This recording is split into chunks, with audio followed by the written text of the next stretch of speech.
Assalamualaikum warahmatullahi wabarakatuh. Selamat datang di kanal YouTube Kantor Kementerian Agama Kabupaten Blitar. Kami hadir untuk menyajikan informasi, edukasi, dan inspirasi tentang pendidikan agama dan keagamaan bagi seluruh masyarakat dimanapun Anda berada. Podcast ini terselenggara atas kerjasama Kantor Kementerian Agama Kabupaten Blitar dan KPRI Al-Ukhwah Kemenak Kabupaten Blitar. Episode kali ini bersama saya, Saniatur Rahmanita Syafitri. Tema kali ini akan membahas tentang kompetensi pengawas PAI dalam berbisnis di era digitalisasi. Sudah hadir bersama saya Bapak Abu Sairi MPDI selaku pengawas pendidikan agama Islam Kantor Kementerian Agama Kabupaten Blitar. Assalamualaikum Bapak. Waalaikumsalam warahmatullahi wabarakatuh. Pripun kabarnya? Sehat? Alhamdulillah sehat, walaupun agak cekrah-cekrah. Nggih, karena memang musim nggih Pak. Iya betul sekali. Iya. Tadi malam saya nggak bisa tidur Mbak. Kenapa Pak? Karena mikirin Mbak Sania. Alhamdulillah, asik. Luar biasa itu Pak.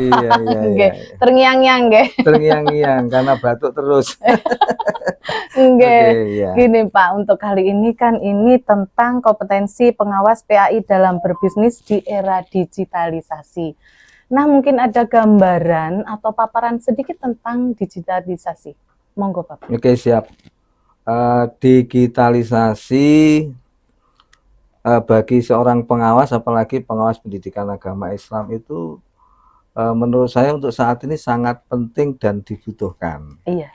Karena apa? Kalau kita nanti tidak masuk pada ranah digitalisasi, maka kita akan tertinggal jauh. Saya dulu itu termasuk, boleh cerita sedikit ya? Monggo. Saya dulu termasuk golongannya orang-orang atau pada saat menjadi guru itu kayaknya tidak mau tergantung dengan yang namanya digital, apalagi komputer. Pikirannya sudah orang kok diatur sama komputer. Iya. Begini pakai komputer, begitu pakai komputer. Nah, saat itu kan seperti itu di tahun 2000 berapa itu mulai berkembang tahun 2002. Nah, iya. Terus kemudian hingga akhirnya saya menjadi seorang guru terus mengajar. Penting kemudian membutuhkan itu kita harus belajar digitalisasi yang saat ini sudah berkembang pesat. Muncul bermacam-macam bentuk digitalisasi ya. Kalau kita bicara komputer kan berarti kan sudah bicara digital ya, betul ya? Iya. Nah kemudian muncul namanya HP ya. Betul. HP itu sudah sangat berpengaruh luas bagi kita semuanya. Iya. Ada HP itu pun saya juga merasa risih. Masih ya, seperti itu Pak? Masih risih, kenapa? Harus beli pulsa. Oh betul itu Pak. Iya. Dulu kan memang mahal nggih. Iya, betul sekali, apalagi harganya mahal. Iya. Barang sekecil kini harganya sangat mahal. Masih iya, ratusan lah waktu terus itu. Gunanya untuk telepon aja sama SMS. Iya, tapi kita nggak nyangka. Kemudian di tahun berapa itu ya? Tahun 2010 kalau nggak salah itu menurut saya. Perkembangannya semakin pesat, muncul HP Android semakin ke sini dan ke sini ya. Kalau mereknya saya tidak perlu saya ceritakan ya. Iya, banyak. Iya, ada banyak merek, tapi merek yang saya paling kenang adalah yang suaranya banter. Betul. Sama yang suaranya renah. Itu ya. Sangat renyah. Halo, kan itu ya ada yang gitu. Nah, kemudian kenapa kemudian bagi saya sebagai seorang pengawas pendidikan agama Islam itu harus mau beradaptasi, menurut saya beradaptasi dengan digital.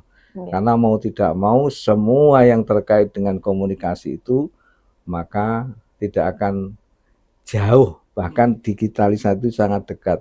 Tidur pun kita harus nyanding sama HP ya gitu. Kemudian ada hal yang kemudian bagi saya sangat menarik, dengan adanya digitalisasi kita itu kemudian ternyata nah ini akhirnya manfaatnya sangat banyak. Kita sangat mudah berkomunikasi dengan orang yang ada di jauh ya, terutama kalau dulu itu tinggalnya di negara bagian jauh sana di Jazirah. Itu kita sangat mudah. Kalau dulu itu kita ke wartel, sekarang cukup dengan menggunakan HP kita ya. Cukup digenggam tangan. Dulu kalau kita pakai pulsa biasa itu kan pengeluarannya kan banyak. Tapi sekarang ada semacam WhatsApp, Iya, kemudian betul. ada Facebook, Nggih. ya, kemudian ada Instagram, Iya. lalu kemudian apalagi ya, YouTube ya. Nggih. Nah, itu ternyata sangat memberikan manfaat bagi kita untuk melakukan komunikasi.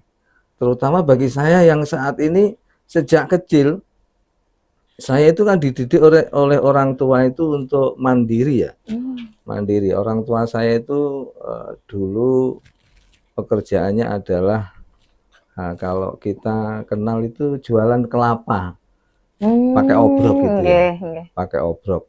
Kemudian setiap pagi saya diajari mulai dari kelas 3 atau kelas 4 SD itu bawa obrok ke pasar. Nah, kemudian itu menjadikan saya terbiasa dan jiwa bisnis itu sampai sekarang Sudah tidak bisa tumbuh, hilang. nggih. Dimanapun saya berada, Bisnis. saya pasti ada acara-acara yang berkaitan dengan bisnis. Apalagi nanti kita sebagai seorang ASN ya. Nggih. Nah, otomatis kita nanti akan pensiun. Kalau kita pensiun selesai dari tugas kita sebagai pengawas, saya mungkin Anda Iya. sebagai tenaga di Nggih. kantor, Nggih. mau ngapain ya kita kan gitu ya. Itu Iya. yang menjadi alasan saya mendasar kenapa saya harus akrab ya dengan digitalisasi. Seperti itu Nggih, nggih. sikapnya. Oke, Nggih. nggih, Bapak, nggih, alhamdulillah, nggih. Cerita yang sangat menarik nih, Pak. Ya, sebenarnya kurang menarik, Mbak. Kurang menarik. Oh, masih ada lagi yang lebih menarik lagi. Iya, ya, iya, ini. iya. Dan ini intinya, Pak. Di Iya, sini ada begitu. beberapa pertanyaan dari Sobat Kemenak. Oh, langsung Kabupaten ditanya ya? Blitar. Enggih, Pak, Oh, langsung saja. ditanya. Nggih. Siap. Yang nomor 1, yang pertama, apa yang dimaksud dengan kompetensi digital bagi pengawas PAI di era modern? Bagi saya kompetensi digital bagi seorang pengawas PAI di era modern itu adalah sesuatu yang penting. Jadi digital itu adalah hal yang sangat perlu dan wajib. Karena setiap apa yang kita lakukan, apa yang kita kerjakan akan berpengaruh pada kegiatan kita. Terutama bagi saya untuk bisnis.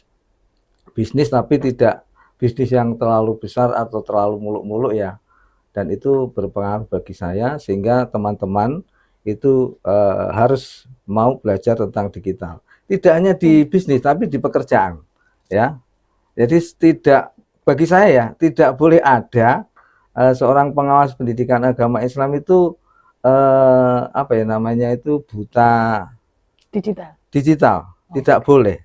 Karena apa? Seorang pengawas itu harus bisa mengenai digitalisasi sehingga nanti ketika kita melakukan kegiatan pendampingan, yang kita kenal sekarang tugas pengawas adalah pendampingan kepada guru-guru kita itu bisa memberikan contoh-contoh bagaimana menggunakan media yang tepat untuk pembelajaran dan sebagainya itu untuk guru. Tapi kalau untuk bisnis lah itu nanti ceritanya mungkin beda lagi. Oh gitu.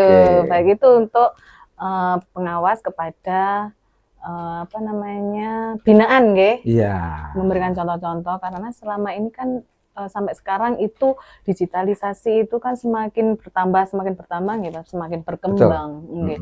Untuk urusan sekolah itu juga, untuk urusan anak-anak itu pun juga inputnya juga ada di digitalisasi nggih. Iya. Ada tambahan, Mbak ya. Jadi digitalisasi itu merupakan bagian dari kompetensi yang harus dimiliki seorang pengawas. Saya punya beberapa catatan tapi ini mungkin sebagai gambaran untuk teman-teman. Yang pertama, literasi digital itu dibutuhkan oleh pengawas. Jadi pengawas harus terus literate. Apapun itu bentuk digitalisasi yang muncul saat ini harus kita pelajari. Bukan berarti kita kemudian hindari, tidak. Itu yang terpenting, apalagi sekarang muncul yang namanya AI ya. AI, semua itu yang baru kita lagi lakukan itu bisa kemudian hampir persis dengan apa yang kita lakukan. Iya, betul, Terus kemudian pengawas harus mampu menggunakan platform digital ya. Ya, dengan platform digital itu berarti kita akan bisa bermanfaat untuk melakukan evaluasi yang lebih interaksi dan efisien. Nah, ini penting juga. Kemudian dengan ini pengawas harus mampu melakukan kolaborasi digital. Nah, jadi kolaborasi digital itu tidak hanya kepada guru saja, tapi kalau kita sudah bisnis, Misalkan kita misalkan ada Mbak Excel ya, nah, kita komunikasi dengan tugas pekerjaannya Mbak Excel apa kan gitu ya. Iya. Kita lakukan komunikasi dengan baik. Oke. Ada lagi yang lebih penting, meskipun kita seorang pengawas, kalau sudah masuk pada dunia digitalisasi harus punya etika ya. Betul, leres Nek coro Pak. Jawa ini tata krama Mbak. Jadi kita nggak Nggih. boleh kemudian mengeksplor tentang sesuatu yang sifatnya ndak pas, ndak Nggih. pantas. Ah itu apalagi Betul. bagi pengawas ya ndak pas banget ya. Nggih. Nah itu. Iya Pak, iya. Kemudian selain itu kita harus punya adaptabilitas dan fleksibilitas. Yang terakhir, seorang pengawas harus mampu menganalisa dan mampu mengembangkan bentuk digitalisasi apapun disesuaikan dengan perkembangan zaman. Iya, harus Saya kira itu. menyesuaikan semuanya, nggih Pak, Iya. nggih, betul. Iya, iya, Bagaimana relevansi keterampilan berbisnis bagi pengawas PAI di era digital? Oke, relevansi apa ini namanya keterampilan berbisnis bagi seorang pengawas PAI. Itu Nggih. mungkin kemarin saya membuat catatan juga, Mbak. Nggih, monggo. Ini ada beberapa hal penting ya, setidaknya ada 4 lah. Nggih. Ya, relevansi yang harus kita jadikan sebagai faktor utama, sebagai dasar adalah seorang pengawas harus mampu melakukan inovasi dan adaptasi dalam pembelajaran pendidikan agama Islam. Kembali lagi sebagai seorang pengawas, ya kan? Nggih. Nah, apa yang harus dilakukan? Terutama harus mampu memanfaatkan apa itu teknologi. Nah, itu yang penting. Seorang pengawas harus mampu memanfaatkan teknologi. Yang kedua, seorang pengawas harus mampu melakukan pengembangan terhadap konten digital ya. Kalau saya sekarang kan lagi asik-asiknya di Facebook ya, Mbak Sani ya. Iya, Sama betul. apa itu yang sekarang lagi Apa itu, ramai Pak? itu TikTok ya. Oh, TikTok. Mungkin Oke. kita sudah berteman ya. Sudah. Oh. Nanti dilihat ya itu ya. Oke, siap. Saya semakin merasakan asiknya apa itu menggunakan platform digital, Yang utamanya digital, itu ya. Dan itu nanti bisa kita gunakan untuk kemanfaatan yang lain. Yang kedua, pengelolaan dan pengembangan sumber daya ini pasti. Sehingga ketika itu berkaitan berhubungan dengan era saat ini, maka kita harus mampu mengelola pengembangan sumber daya. Dan sebenarnya yang terpenting adalah bagaimana kita mengefisiensikan pengembangan tugas pekerjaan kita. Yang ketiga, nah ini yang terpenting, ada promosi dan penguatan literasi digital. Apa yang harus dilakukan?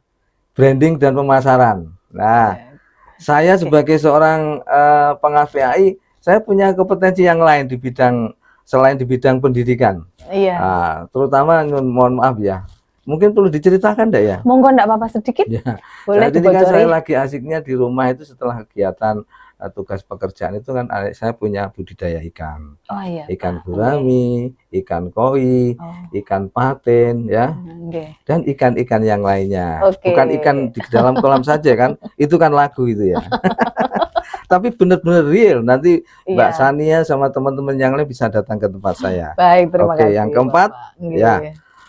Pengawas PAI harus mampu mendorong ya, mendorong kepada guru binaannya untuk meningkatkan kompetensi diri, jangan sampai kemudian jauh dari digitalisasi agar tidak ketinggalan jauh. Betul, harus tetap bisa ini nggih Pak, mengikuti semua digitalisasi yang telah beredar sekarang lah nggih. Iya, betul Mbak Sania.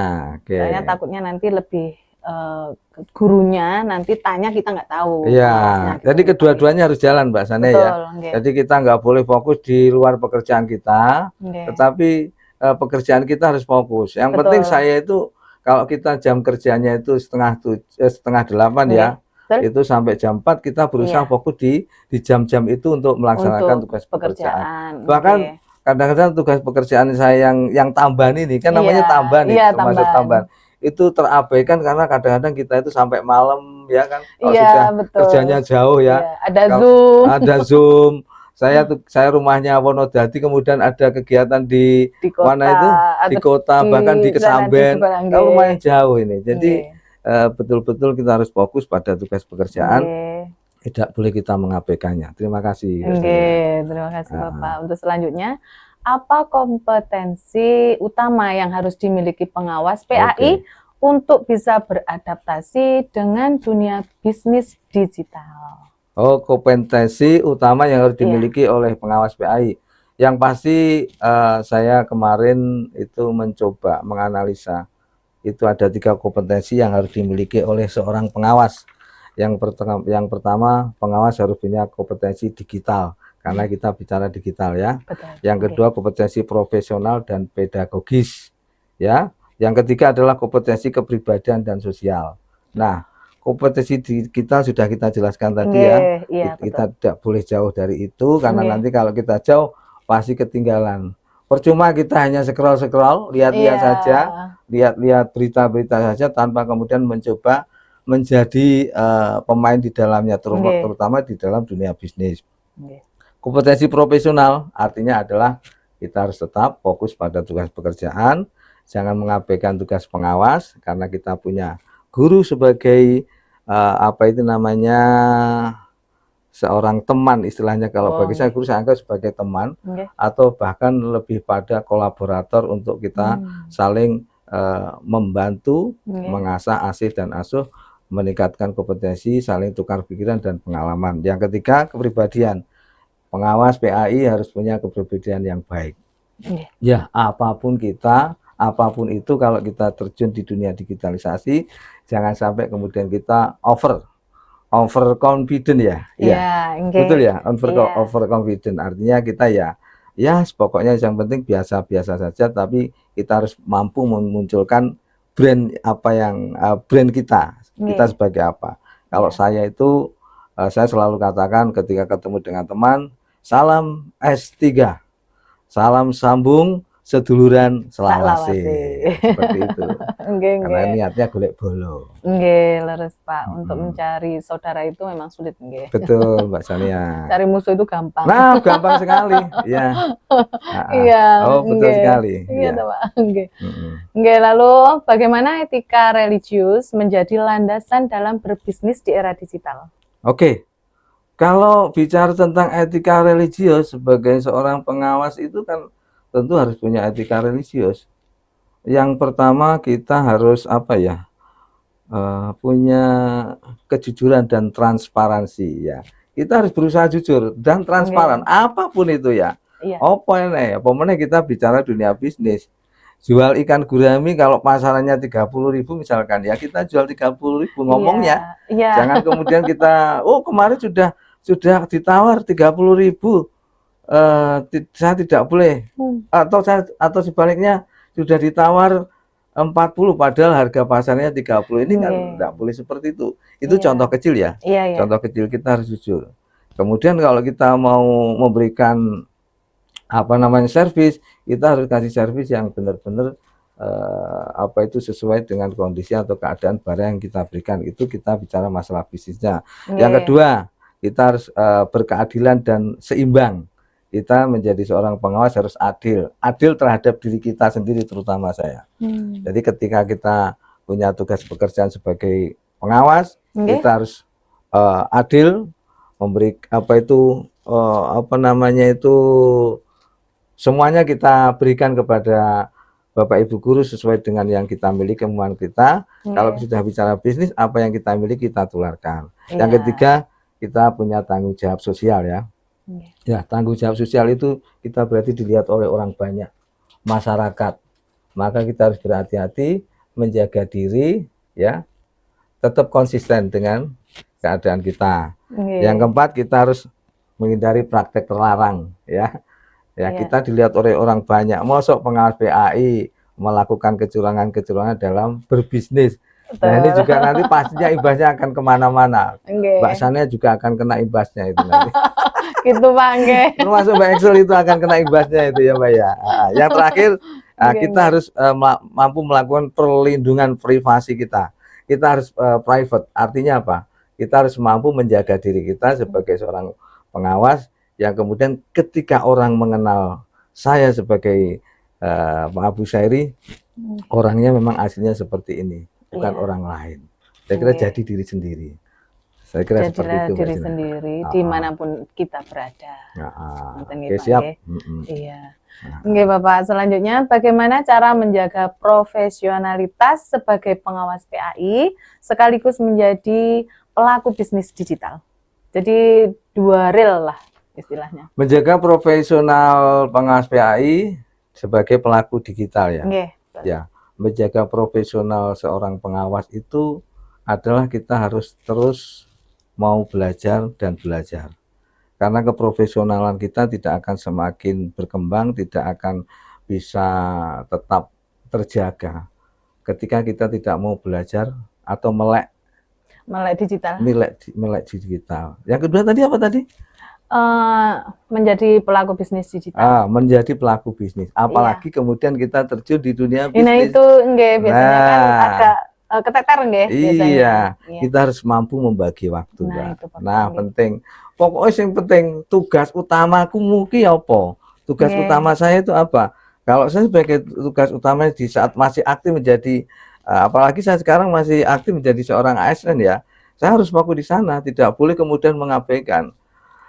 Selama jam 6:30 sampai jam 4 sore misalkan, saya harus on time.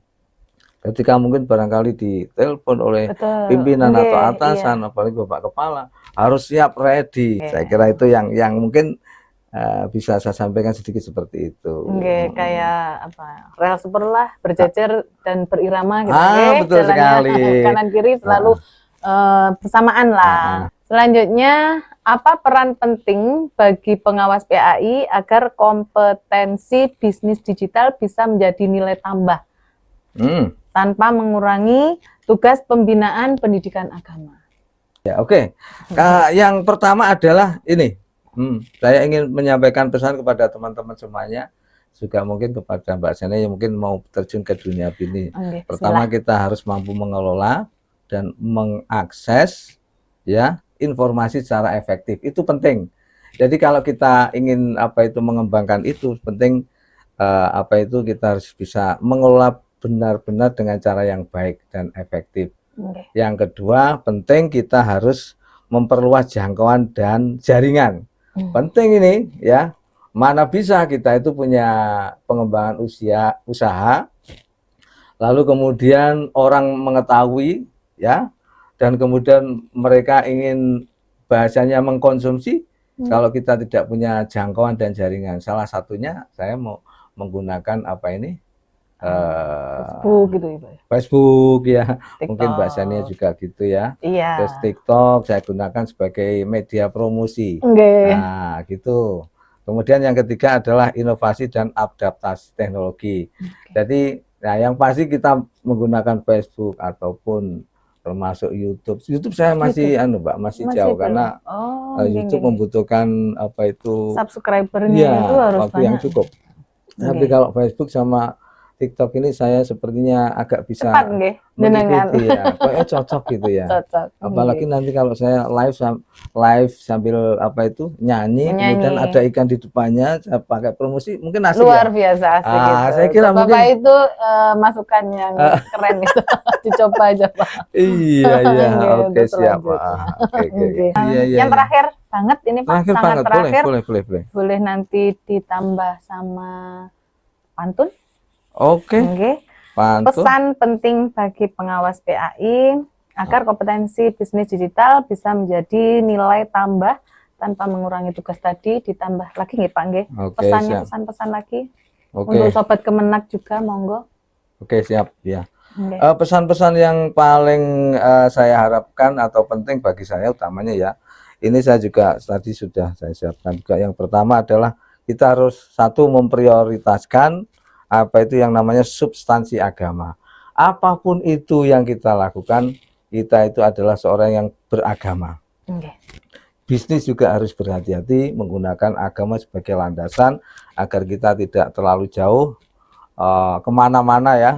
Wayai sholat ya sholat, ya kan, wayai ngaji ya ngaji, ya. Wayai tiktokan ya tiktokan, wayai facebookan ya facebookan. Itu yang pertama. Yang kedua, kita harus mampu integrasi teknologi sebagai alat bantu.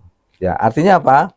Integrasi teknologi sebagai alat bantu, berarti kita harus memahami teknologi itu sebagai alat bantu yang memberikan manfaat bagi kita, bukan sebagai pengganggu. Ya, salah nanti kalau kita itu kemudian menggunakan kita bermain TikTok, Facebook, apalagi komputer, bahkan mungkin YouTube menjadi pengganggu kita, salah. Berarti kita yang kurang bisa menempatkan. Karena itu banyak manfaat yang bisa kita ambil. Iya, sangat banyak. Ya, itu yang penting. Yang ketiga, apalagi seorang pengawas ya, kita harus juga tetap melaksanakan tugas kita sebagai pengawas setelah melakukan bimbingan terhadap guru-guru kita, guru-guru binaan kita. Ya, kalaupun toh bisa kita kenalkan mereka dengan apa itu bisnis. Iya, kita kenalkan dengan dunia bisnis. Karena apa? Mereka sudah mengenal tentang digitalisasi. Betul. Ya, mereka menggunakan Facebook, menggunakan TikTok, menggunakan apa namanya Canva dan sebagainya ya. Ya, Google Form, Google Chrome ya. Mereka tahu cara mengakses informasi, tetapi belum banyak di wilayah binaan saya itu guru-guru yang mengembangkan potensi dunia usaha masih belum banyak. Kemudian yang keempat, pantau dan evaluasi kinerja. Jadi apa yang kita lakukan harus kita evaluasi terus menerus. Tugas kita yang utama, tugas tambahan kita, itu harus kita evaluasi. Tidak mungkin kita itu akan tahu nilai hasilnya seperti apa tanpa kita evaluasi. Yang terakhir, kita sebagai pengawas harus terus mengembangkan diri, ya. Jangan apa itu apa lek ngarani coro Jawa nino ojo gampang patah semangat. Ojo gampang apa kui terus aras-arasen. Jangan mudah berhenti ketika berhadapan dengan informasi yang ada saat ini, apalagi kita yang terpenting jangan mudah terpancing dengan informasi yang tidak memberikan nilai manfaat. Bahasanya apa? Hoax ya. Jangan mudah terpancing. Itu nanti kalau kita gampang ikut-ikutan malah parah, apalagi kaitannya dengan masalah urusan kenaikan gaji ya. Belum sudah ramai ya ini. Makanya tadi saya bilang bahwa gaji belum naik tapi apa-apa sudah naik. Maka itulah saya mengajak ke teman-teman, ayo terjun ke dunia bisnis, biar menawa nanti kita mendapatkan nilai tambah yang lebih bermanfaat. Saya kira seperti itu, Mbak Sania. Ada pantun? Oke, pantunnya adalah seperti ini. Siang hari makan kuaci. Cakep. Oke, makan bareng sama Mbak Sania. Cakep. Mau nggak? Oke. Cukup sekian acara hari ini. Saya ucapkan banyak terima kasih Mbak Sania. Sama-sama Bapak. Alhamdulillah di penghujung acara kali ini dari obrolan kita belajar bahwa seorang pengawas PAI tidak hanya dituntut memiliki kompetensi pedagogis, kepribadian, sosial, dan profesional, tetapi juga perlu melek digital. Betul sekali, melek digital. Agar mampu beradaptasi dengan perkembangan zaman. Iya. Semoga obrolan kali ini memberikan inspirasi dan juga motivasi bagi kita semua. Terima kasih Bapak. Ada satu lagi Mbak Sania, sebelum ditutup ya. Kalau ada sumur di ladang, boleh saya numpang mandi Mbak. Monggo. Kalau ada umur panjang, boleh kita ngobrol lagi di sini ya. Alhamdulillah, semoga podcast Kantor Kementerian Agama Kabupaten Blitar. Yes. Terima kasih Bapak. Demikian perbincangan kita pada episode kali ini. Terima kasih telah menyaksikan video ini. Sobat Kemenak Blitar bisa menyimak video-video lain yang ada di kanal YouTube kami dan mengunjungi media sosial Kantor Kementerian Agama Kabupaten Blitar lainnya. Jangan lupa untuk subscribe, like, komen, dan share. Saya Saniatur Rahmanita Syafitri bersama Bapak Abu Sairi MPDI. Mohon undur diri. Sampai jumpa di lain kesempatan. Wassalamualaikum warahmatullahi wabarakatuh. Waalaikumsalam warahmatullahi wabarakatuh. Salam sambung seduluran Selawase. Terima kasih.